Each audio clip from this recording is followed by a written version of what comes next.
ಸ್ನೇಹಿತರೆ ಎಲ್ಲರಿಗೂ ನಮಸ್ಕಾರ. ನಾನು ಪ್ರಶಾಂತ್. ಸ್ನೇಹಿತರೆ, ನಮ್ಮ ಒಂದು ಕರ್ನಾಟಕ ರಾಜ್ಯ ಸರ್ಕಾರದಿಂದ ಶಿಕ್ಷಣ ಇಲಾಖೆಯಿಂದ SSLC ರಿಸಲ್ಟ್ ಅನ್ನ ಅನೌನ್ಸ್ ಮಾಡಿದ್ದಾರೆ. ಯಾವ ಒಂದು ವಿದ್ಯಾರ್ಥಿಗಳು ಪಾಸ್ ಆಗಿದ್ದಾರ, ಯಾವ ಒಂದು ವಿದ್ಯಾರ್ಥಿ ಫೇಲ್ ಆಗಿದ್ದಾರ, ಯಾವ ಒಂದು ವಿದ್ಯಾರ್ಥಿ ರ್ಯಾಂಕ್ ಬಂದಿದ್ದಾರ ಎಲ್ಲ ತಿಳ್ಕೊಂಡಿದ್ದಾರ. ಅದು ವಿದ್ಯಾರ್ಥಿಗೆ ಸಂಬಂಧಪಟ್ಟಂತೆ ಇವತ್ತಿನ ಒಂದು ವಿಡಿಯೋದಲ್ಲಿ ತಿಳಿಸ್ಕೊಡ್ತಾ ಇರೋದು.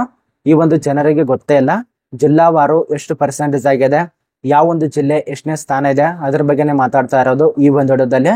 ಅದರ ನಂತರ ಯಾವ ಒಂದು ಜಿಲ್ಲೆಯಲ್ಲಿ ಅತಿ ಹೆಚ್ಚು ಚೂತ್ಯ ಮುತ್ಯಗಳಾಗ್ತಾರೆ ಅದನ್ನು ಕೂಡ ತಿಳಿಸ್ಕೊಡ್ತಾನೆ ಇದೊಂದು ವಿಡಿಯೋದಲ್ಲಿ. ವಿಡಿಯೋದ ಮುಂದ್ಗಡೆ ನಿಮ್ಗೆ ಸಂಪೂರ್ಣ ಮಾಹಿತಿ ಆಗತ್ತೆ. ನೋಡಿ ಸ್ನೇಹಿತರೆ, ಈ ಒಂದು ಮಾತನ್ನ ಯಾಕೆ ಹೇಳಿದ್ದೇನೆ ನಿಮಗೆ ಅರ್ಥ ಆಗತ್ತೆ. ಮುಂದ್ಗಡೆ ಒಂದೊಂದ ತಿಳಿಸ್ಕೊಡ್ತಾನೆ. ಮತ್ತೆ ಈ ಒಂದು ಚಾನಲ್ ಅನ್ನು ಯಾರು ಸಬ್ಸ್ಕ್ರೈಬ್ ಮಾಡಿಲ್ಲ ಉಚಿತವಾಗಿ ಸಬ್ಸ್ಕ್ರೈಬ್ ಮಾಡ್ಕೊಳ್ಳಿ. ಬನ್ನಿ ಸ್ನೇಹಿತರೆ, ಜಿಲ್ಲಾವಾರು ಅದ ನಂತರ ಯಾವ ಒಂದು ಜಿಲ್ಲೆಗೆ ಎಷ್ಟನೇ ಸ್ಥಾನ. ಮೊದಲಿಗೆ ಇರೋದು ದಕ್ಷಿಣ ಕನ್ನಡ. ಇದರಲ್ಲಿ 91.12% ಈ ಒಂದು ಜಿಲ್ಲೆದು ಫಲಿತಾಂಶ ಆಗಿರತ್ತ. ಅಂದ್ರೆ ಅತಿ ಹೆಚ್ಚು ಕರ್ನಾಟಕ ರಾಜ್ಯದಲ್ಲಿ ಶಿಕ್ಷಣ ಹೊಂದಿರುವಂತ ಜಿಲ್ಲೆ ಅಂದ್ರೆ ಈ ಒಂದು ದಕ್ಷಿಣ ಕನ್ನಡ. ಅದ ನಂತರ ಉಡುಪಿ ದ್ವಿತೀಯ ಸ್ಥಾನ ಆಗಿರತ್ತ 89.96. ಉತ್ತರ ಕನ್ನಡ ತೃತೀಯ ಸ್ಥಾನ ಅಂದ್ರೆ 83.19. ಶಿವಮೊಗ್ಗ 4ನೇ ಸ್ಥಾನ 82.29. ಕೊಡಗು 5ನೇ ಸ್ಥಾನ 82.21. ಹಾಸನ 6ನೇ ಸ್ಥಾನ. ನೋಡಿ ಸ್ನೇಹಿತರೆ, ಇಲ್ಲಿ ಕೊಟ್ಟಿರುವಂತ ಮಾಹಿತಿ ಪ್ರಕಾರ ಹಾಸನ ಇದ್ದದ್ದು 6ನೇ ಸ್ಥಾನ 82.12. ಸಿರಿಸಿ 7ನೇ ಸ್ಥಾನ ಅಂದ್ರೆ 80.47. ಚಿಕ್ಕಮಗಳೂರು 8ನೇ ಸ್ಥಾನ 87.9. ಅದ ನಂತರ ಬೆಂಗಳೂರು ಗ್ರಾಮಾಂತರ 9ನೇ ಸ್ಥಾನ ಆಗಿರತ್ತೆ 74.2%. ಅದ ನಂತರ ಬೆಂಗಳೂರು ದಕ್ಷಿಣ 10ನೇ ಸ್ಥಾನ ಆಗಿರತ್ತೆ 72.3% ಆಗಿರತ್ತೆ ಶಿಕ್ಷಣದಲ್ಲಿ. ಅದ ನಂತರ ಬೆಂಗಳೂರು ಉತ್ತರ ಅಂತೇಳಿ 11ನೇ ಸ್ಥಾನ ಆಗಿರತ್ತೆ 79.27. ಅದರ ಬಳಿಕ ಮಂಡ್ಯ ಜಿಲ್ಲೆ ನೋಡಿ 12ನೇ ಸ್ಥಾನ ಆಗಿರತ್ತೆ 69.27%.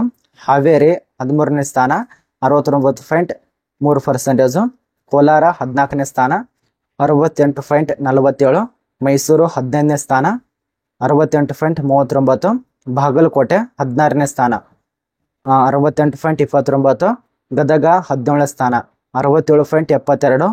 ಧಾರವಾಡ 18ನೇ ಸ್ಥಾನ ಅಂದ್ರೆ 67.62% ಆಗಿರತ್ತೆ ಶಿಕ್ಷಣದಲ್ಲಿ. ವಿಜಯನಗರ 19ನೇ ಸ್ಥಾನ 67.62. ತುಮಕೂರು ಇದ್ದದ್ದು 20ನೇ ಸ್ಥಾನ 67.3. ಅದ್ರ ಬಳಿಕ ದಾವಣಗೆರೆ 21ನೇ ಸ್ಥಾನ 66.9. ಚಿಕ್ಕಬಳ್ಳಾಪುರ 22ನೇ ಸ್ಥಾನ 63.64. ಅದ್ರ ಬಳಿಕ ಚಿತ್ರದುರ್ಗ 23ನೇ ಸ್ಥಾನ 63.21%. ರಾಮನಗರ 24ನೇ ಸ್ಥಾನ 63.12. ಬೆಳಗಾವಿ ಜಿಲ್ಲೆ 25ನೇ ಸ್ಥಾನ 62.16. ಅದ ನಂತರ ಚಿಕ್ಕೋಡಿ 26ನೇ ಸ್ಥಾನ 62.12. ಅದರ ನಂತರ ಚಾಮರಾಜನಗರ 27ನೇ ಸ್ಥಾನ 61.45%. ಮಧುಗಿರಿ ನೋಡಿ ಸ್ನೇಹಿತರೆ 28ನೇ ಸ್ಥಾನ 60.65%. ಬಳ್ಳಾರಿ ಇದ್ದದ್ದು 29ನೇ ಸ್ಥಾನ 57.32. ಬೀದರ್ ಇದ್ದದ್ದು 31ನೇ ಸ್ಥಾನ 53.25. ಅದ ನಂತರ ಇಲ್ಲಿ ರಾಯಚೂರು ಇದ್ದದ್ದು 32ನೇ ಸ್ಥಾನ ಆಗಿರತ್ತೆ 52.5%. ಯಾದಗಿರಿ ಇದ್ದದ್ದು 33ನೇ ಸ್ಥಾನ 51.6%.